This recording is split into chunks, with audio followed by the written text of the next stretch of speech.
Today we're taking a look at the Be Quiet Light Loop 360mm all-in-one water cooler. Thanks to Be Quiet for sending this one over for us to take a look at. The Light Loop is the evolution of the Be Quiet series of all-in-one water coolers. It offers some awesome cooling performance, and it looks real slick in my opinion. Those Light Wings LX 120mm PWM fans and the pump block combo really completes the RGB vibe in my gaming test system. Be Quiet says that the pump block combo has an improved water flow rate, and the increased fin density on the copper cold plate will aid with removing heat from your CPU. Considering the older design where they had that pump in the tubing, basically, I do somewhat like this newer design a little bit better, but the old one was certainly unique. In looking at the radiator specs on this all-in-one cooler, we're looking at a solid 360mm rad, coming in at about 397mm long in total length, including the end tanks, and it's about 27mm thick, but it becomes about 52mm thick after you install those Light Loop LX fans. Crucially,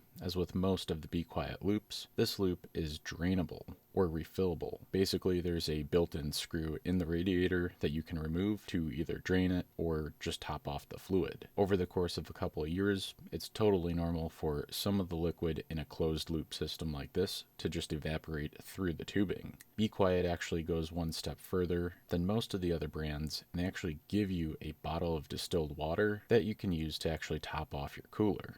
Very awesome move in my opinion. As for the pump block assembly itself, it's about 75mm tall by about 94mm wide and about 82mm deep. The pump has a maximum speed of 2900 RPM, but you can actually adjust that down to 1500 RPM or pretty much anywhere in between. As for the Light Loop LX PWM fans, these are some solid fans. They have a maximum speed of about 2100 RPM, and Be Quiet says that these fans produce about 61.8 CFM at a static pressure rating of about 2.51 millimeters to H2O. These fans are rifle-bearing fans, and they actually consume all the way up to 5.4 watts according to the spec page. Being that these are PWM capable, it's super easy to just hop into your BIOS and configure that fan curve, or use whatever software that you prefer or your motherboard software in order to set those up. The ARGB magic on these fans comes from the 16 LEDs, which are built into the fans, and I definitely think that helps create that nice smooth RGB look when the fan is in motion.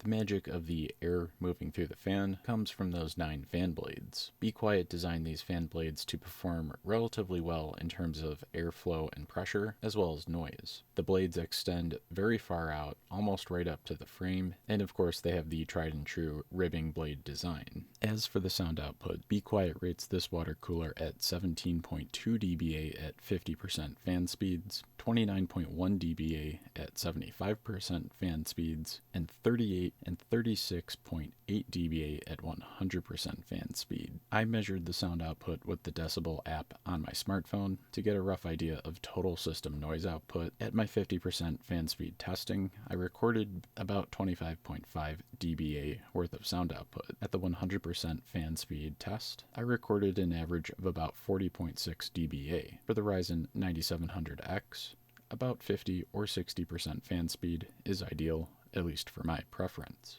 As for the tubing on this water cooler, it's about what you would expect for a good quality AIO. The braiding or the sheathing on the flexible tubing is definitely a nice quality, and it's flexible enough for you to position it basically however you need. The tubing length comes in at about 400mm total, which is normal for most AIOs. Lastly, in terms of the stuff that you get with this water cooler, Be Quiet is actually including a 6-fan port. Be Quiet is actually including a 6-port ARGB fan hub, which really ups the overall value of this water cooler in my opinion. This hub supports PWM fans, as well as the 3-pin 5-volt ARGB connections that are pretty common. All it needs is a SATA power connection in order to power everything up, and obviously it'll connect to one of the PWM fan headers on the motherboard and one of the 3-pin 5-volt ARGB headers. And that's how it'll receive the signal to send that out to all of the fans connected to the hub. I really like that Be Quiet is including this. I think that these are super handy to have, and I've even found that if I don't always necessarily necessarily use these when I initially build my computer, the hubs really can come in handy later on as well. This water cooler is probably going to last you quite a few years, so you'll probably keep this throughout 1, maybe 2 system upgrades. In the future, you might end up using that ARGB fan hub. And oh yeah, I forgot, it does come with a mounting kit for all of the current sockets, but that's generally assumed. Be Quiet does include thermal paste, but I do wish they'd include a little bit more thermal paste. It's good stuff, and I'd like it if the water coolers came with maybe 3 or 4 total applications worth.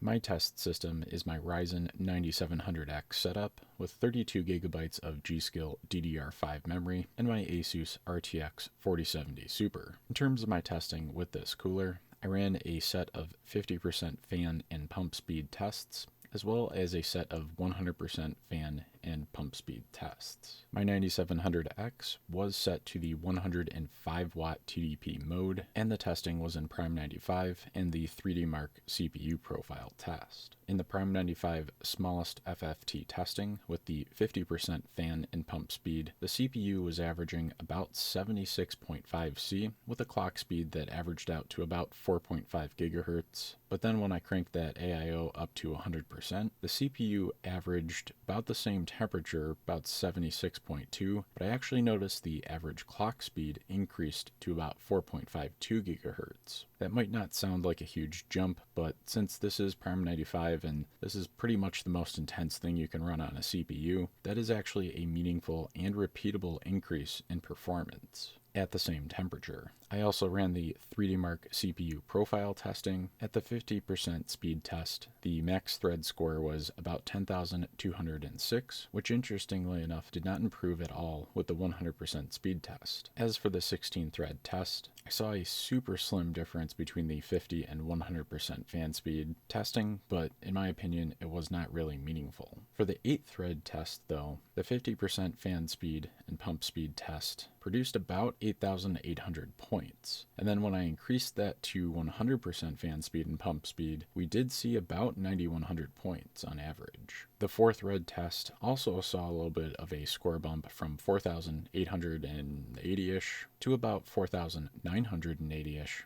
at the 100% fan and pump speed test. As for the 2 thread and single thread scores, they were quite close, and honestly there's no meaningful difference there. Obviously this is a 360mm cooler, so 3 120mm fans. A water cooler that's this large is going to absorb heat spikes during gaming scenarios extremely well. It's going to take at least 20, maybe 30 minutes for this cooler to actually heat soak or equalize in terms of the water temperature. As for my opinion on the performance, well, it was extremely good on my Ryzen 7 9700X. This cooler is plenty for a Ryzen 7. Honestly, it's probably more geared towards a Ryzen 9. I probably could have gotten away with a 240mm AIO for the 9700X. So I think this would be a prime choice if you had a 9900X or 9950X or maybe one of the 9800X 3Ds. As for the mounting system, it really wasn't that complicated. Nothing bit me during the installation, and I didn't get mad when assembling it. So definitely all good things there. Like I mentioned, the cooler comes in a 240 and 360mm variant, and you can pick it up in both white and black depending on what your preference is. Right now, as of the posting of this video, the black version of this cooler is about $160 on Amazon, and the white version is just a little bit more at about $165. I would definitely say keep your eyes peeled for any sales that are upcoming. If you're interested in picking one of these coolers up, I'll have an affiliate link in the description below to the cooler, as well as the entire system build, so definitely head down there and check it out. I'd appreciate it if you could drop a like on the video if you got anything out of this one. That helps tell YouTube to share this video with other people who are researching strong water cooling options. If you're into PC component videos or gaming or home lab builds, get subscribed to the channel and then ring that bell for upload notifications. Until next time, keep on gaming.